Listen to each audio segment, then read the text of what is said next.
I can't afford it. Listen, I know why you took this part-time job.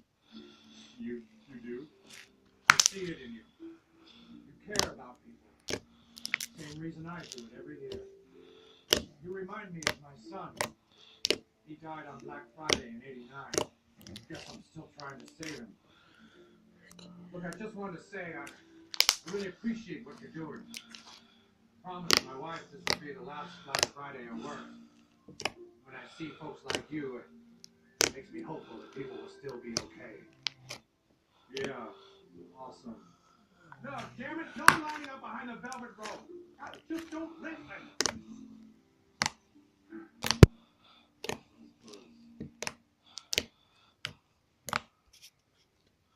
Take a look at this.